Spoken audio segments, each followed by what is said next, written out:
Magandang umaga po mga kapatid sa bawat isa sa atin sa pangalan ng ating Panginoong Hesus. Narito po tayo sa ating pong Grace and Promises Daily Devotion. Ngayon po mga kapatid ay June 22, isa na naman pong araw na ibiniyaya sa atin ng Diyos. Mga kapatid, tayo po muna ay magpasalamat sa ating Panginoon. Lord, thank you so much for your goodness, grace, and kindness to us. Salamat sa iyong kabutihan, katapatan at kadakilaan dahil patuloy po naming nararanasan ang iyong proteksyon at patuloy niyo po kaming inilalayo sa lahat ng karahasan, kapahamakan, kasamaan at kasakunaan. Salamat dahil sa tuwing paggising namin, taglay namin ang biyaya ng kalusugan at ang biyaya ng kalakasan. Salamat din po sa inyong probisyon dahil kailanman ay hindi po ninyo kami pinagkukulang, ang iyong biyaya ay sapat sa bawat isa. Salamat din sa aming mga kapatid, kaibigan, kapanampalataya na minsan pa aming makakasama ngayong umaga. Patuloy po ninyong pagpalain ang aming mga buhay, kasama po ang aming kanya-kanyang pamilya, because we do believe that your word will not come back void. It will always accomplish where you will send it, O God. That's why we ask that once again, send your word to each and every one of us, lalo na po sa mga nakikinig ngayon, upang katagpuin ang pangangailangan naming espiritual. And we thank you for your words dahil ito po ay patuloy na nagbibigay kalakasang espiritual, nagbibigay po ng matatag na pananampalataya at matibay na pag-asa. Salamat din sa araw na ito dahil alam po namin na mayroon po kayong panibagong laang biyaya at panibagong laang pagpapala. That's why today is our receiving day. And we are expecting that we will receive all the blessings that you have prepared for us today. And this is our prayer in Jesus' mighty name. Amen and amen. Good morning, brethren in Christ. Once again, welcome sa ating pong Grace and Promises Daily Devotion. At ang ating pong pagbubulayan ngayon ay ating pong mababasa sa Psalms chapter 12 verse 6. Ito ang wika sa Tagalog, ang Biblia. Ang mga salita ng Panginoon ay mga dalisay na salita, na gaya ng pilak na sinubok sa horno sa lupa na makapitong dinalisay. And in Amplified Version, Psalms 12:6, the words and the promises of the Lord are pure words, like silver refined in an earthen furnace, purified 7 times over. Mapagpala po ang salita ng Diyos na ating pong pagbubulayan ngayon mga kapatid. We all know naman po na ang author po ng Psalms chapter 12 is no other than King David, brethren in Christ. At alam naman po natin kung paano po siya, mga kapatid, tinawag ng Diyos from being a ordinary shepherd hanggang siya po ay maging hari po ng Israel. At si King David po ay naging pangalawang hari ng United Kingdom pa ho ang Israel, and he was known as a man after God's own heart. At hindi lamang po mga kapatid siya kilala sa gayon, kundi siya rin po ay warrior, siya rin po ay worshipper, brethren in Christ. At ngayon at kanya pong sinasabi mga kapatid na ang salita ng Panginoon ay mga dalisay na salita. Kaya mahalaga ho na makita po natin, kaya nga tinatawag po na infallible words of God dahil wala po itong kamalian mga kapatid. Wala po itong error, kundi ito po ay perfect, ito po ay dalisay. At ang wika nga po ay makapitong dinalisay po ito. At hinalintulad po ito sa isang pilak na sinusubok or sabi natin hinihinang sa tinatawag po nating horno dito po sa lupa. Kaya ito po ay ating mapanghahawakan, ating pong mapapanaligan, at atin po itong mapagtitiwalaan mga kapatid ang salita ng Diyos. At ang wika nga po ng Amplified, words and promises. Kaya the promises of God are all mentioned also in the words of God. Pag sinabing words of God are promises of God, at pag sinasabing promises of God are words of God, brethren in Christ. That's why our today's message, Grace and Promises, about God's Word, which entitled The Promises and the Words of the Lord. Kaya kailangan ho natin maunawaan na all that we have, brethren in Christ, are the words of God, and the words of God that we have are all promises of God. Tulad nga po ng sinasabi ho natin, na sabi po ni A.R. Bernard, ay mayroon pong 8,810 promises. Mayroon po ang Biblia from Genesis up to Revelation, and if we are going to divide the 8,810 promises in 365 days a year, lalabas po na mayroon po tayong 24.4 something a day na promises ng Panginoon.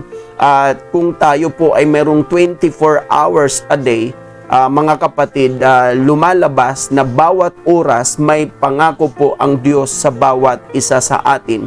Kaya nga po, 24/7 nagmamanifest ang pangako ng Diyos, and I firmly believe na itong mga pangako ng Diyos ay pawang ikabubuti, ikapagtatagumpay, ikauunlad, at ikaaangat po ng buhay ng bawat isa sa atin, mga kapatid. And again, God's promises are God's words, brethren in Christ, in which we are holding on and in which we are standing, brethren in Christ. Kaya ating pong tinatayuan, ating pong pinanghahawakan ang salita ho ng Diyos. And our today's grace and promises about God's Word, in which we need to agree, believe, claim, and declare, as what I repeatedly say, brethren in Christ, it is not sufficient for the Word that we will just read it, we will just hear it from someone who is teaching to us and preaching to us. We have to agree it personally.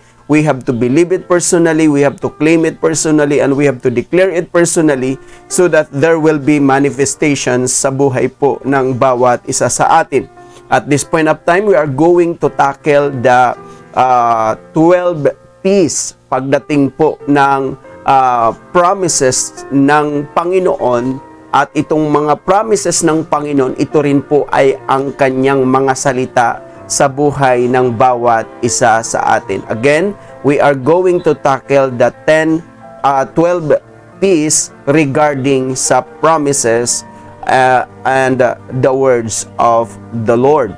First point, God's promises are pure words of the Lord. Tandaan po natin, ang pangako ng Diyos ay dalisay, pure. Ang wika nga po kanina ng binasa natin, ito po ay pure. Kaya nga po, ito po ay infallible words of God. Wala pong kamalian, wala pong kakulangan. Ito po ay pure, brethren in Christ. And the second point, God's promises are the perfect words of the Lord.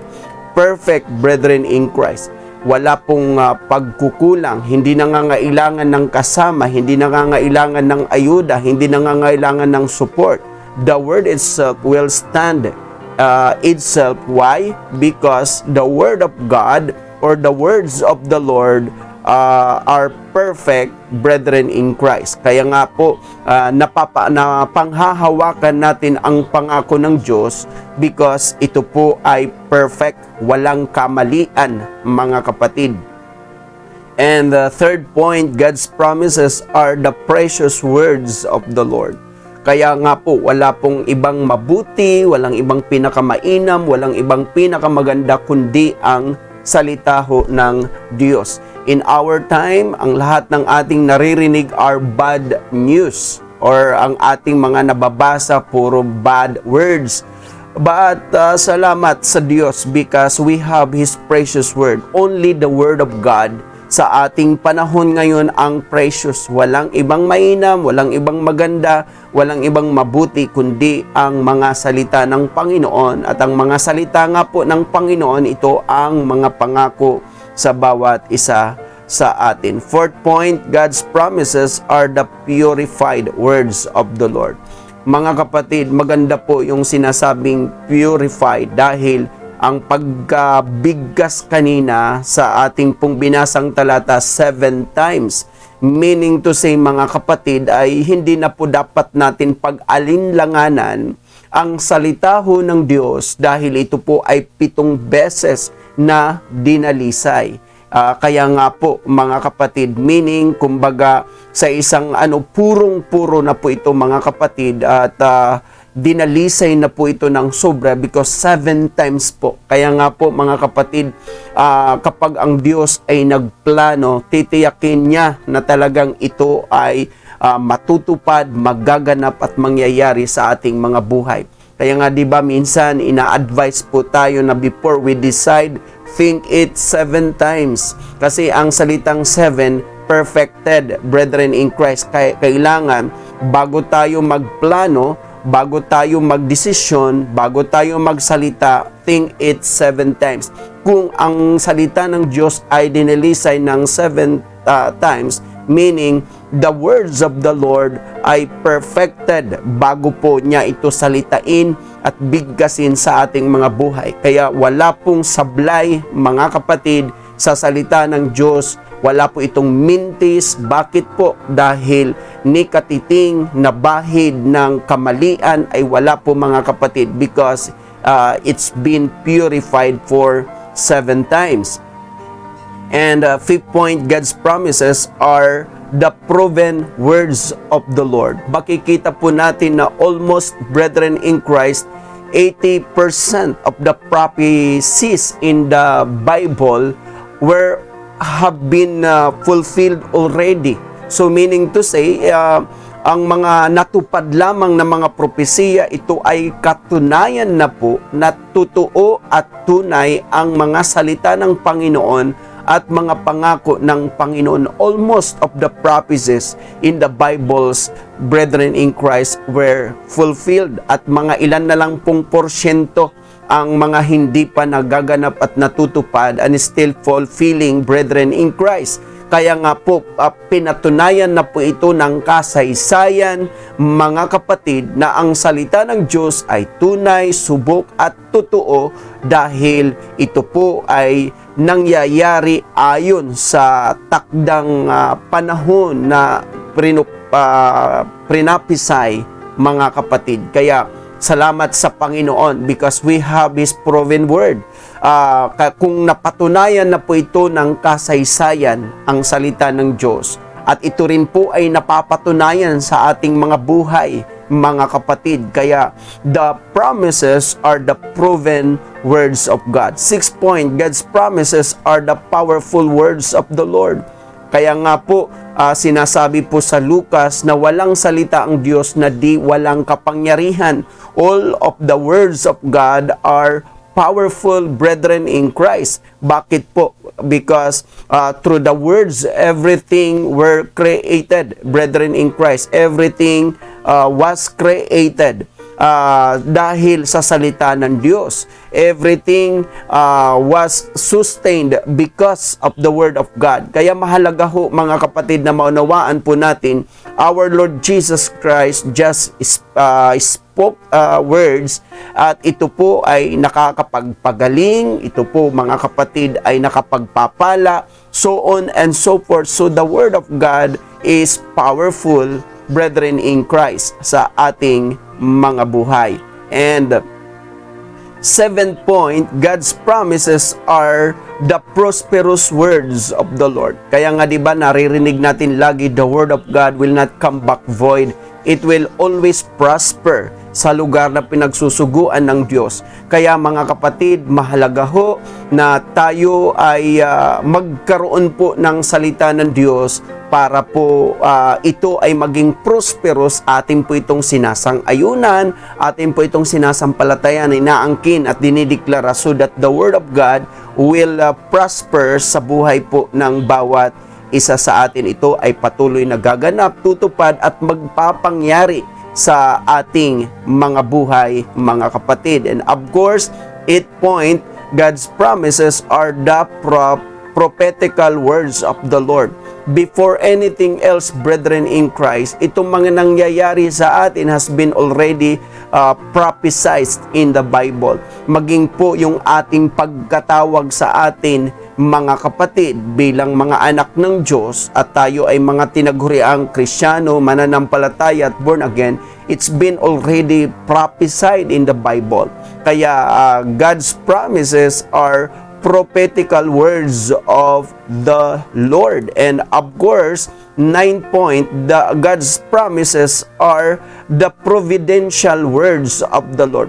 Pinakamapalad ho tayo because we have the word of the Lord, and the word of the Lord is very providential sa buhay po ng bawat isa sa atin, mga kapatid. Kumbaga sa terminolohiya ng sanglibutan, mga kapatid, swerte sa atin naman po ay mapalad because the words of God is really providential sa buhay ng bawat isa sa atin.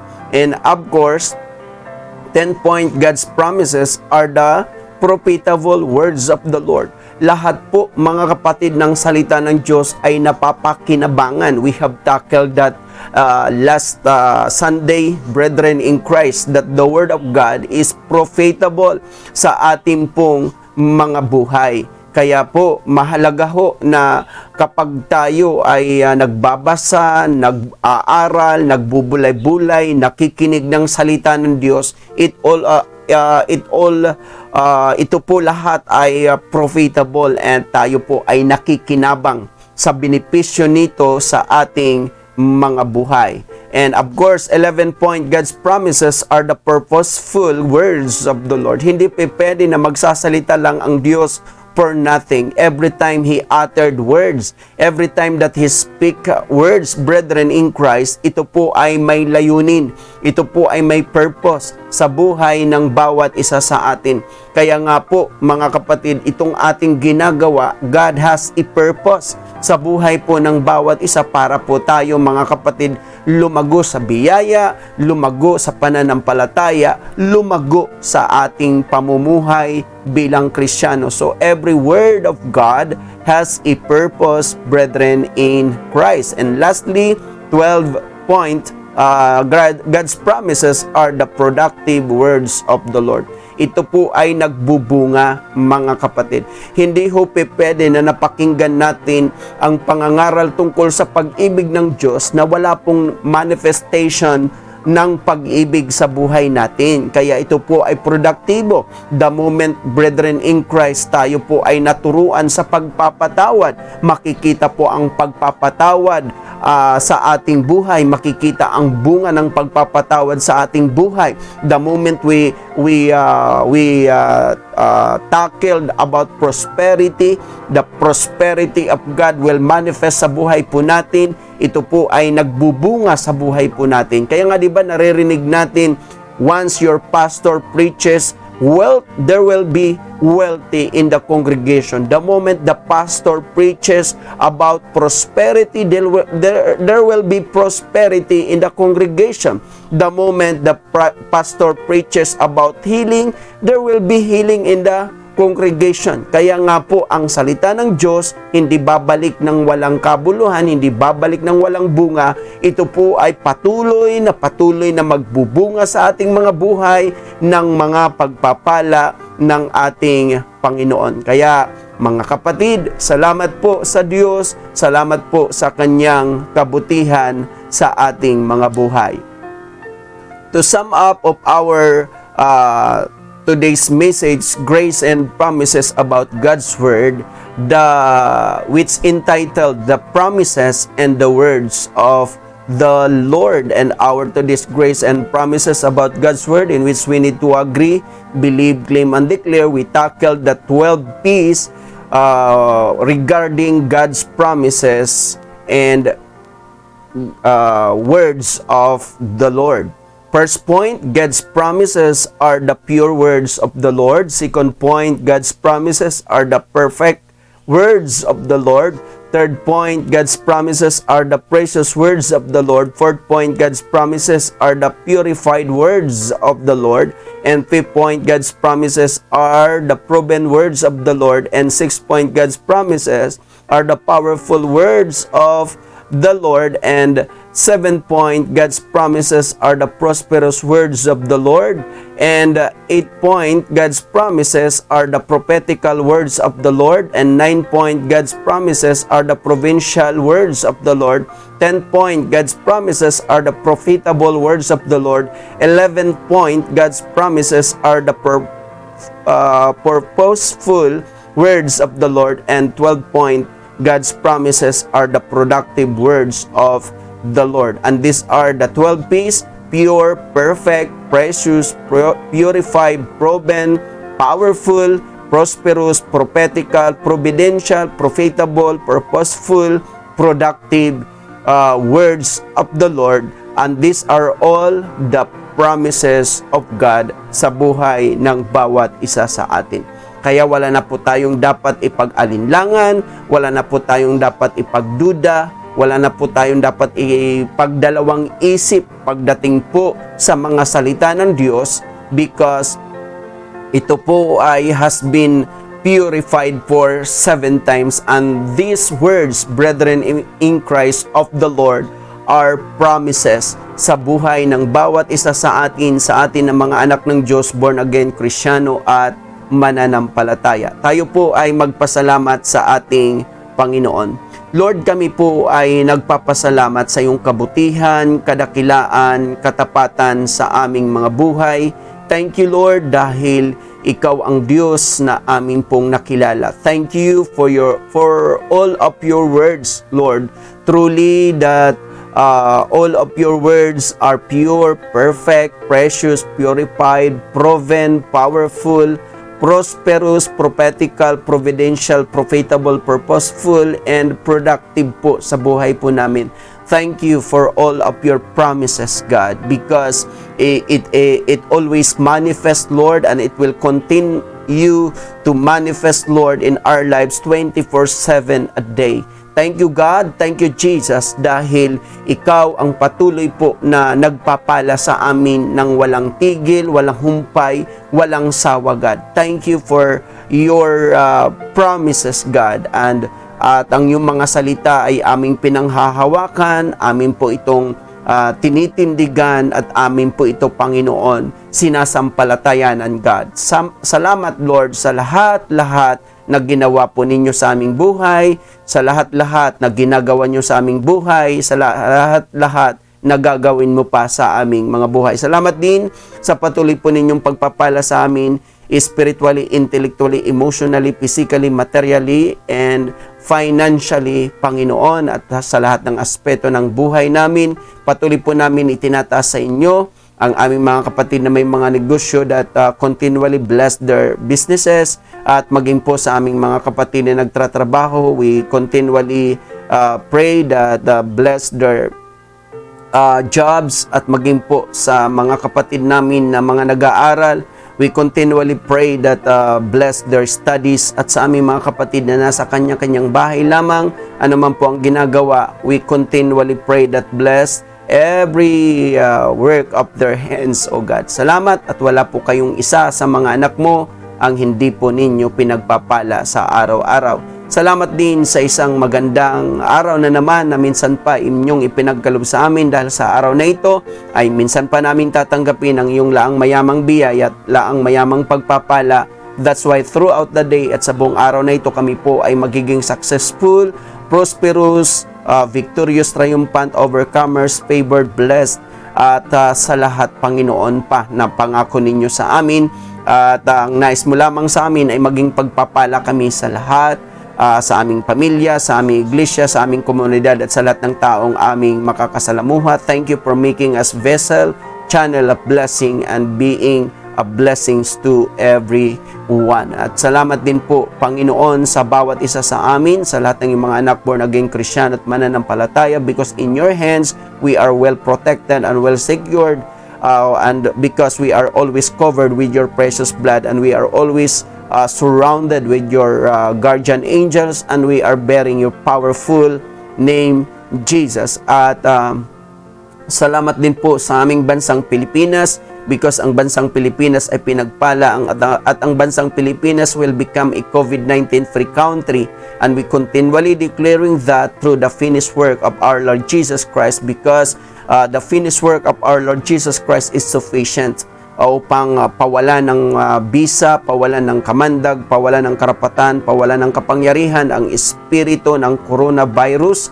At right now, we are commanding the spirit of coronavirus to stop infecting people, and from now on, you will never ever infect to anyone, and we are commanded you in the name of Jesus. At sa mga family na may mga loved ones na na-infect, at maging po sa mga front liners, Lord, na mga na-infect ang ilan, tulad po ng mga doctors, nurses, Armed Forces of the Philippine National Police, and mga government officials, national man o local, Lord, na na-infect, we lift them up all to you, and by the stripe of Jesus, they will recover. Thank you, Lord, for having us this precious and wonderful day and blessed day. Pagpalain niyo po ang bawat isa sa amin. And this our prayer in Jesus' mighty name. Amen and amen.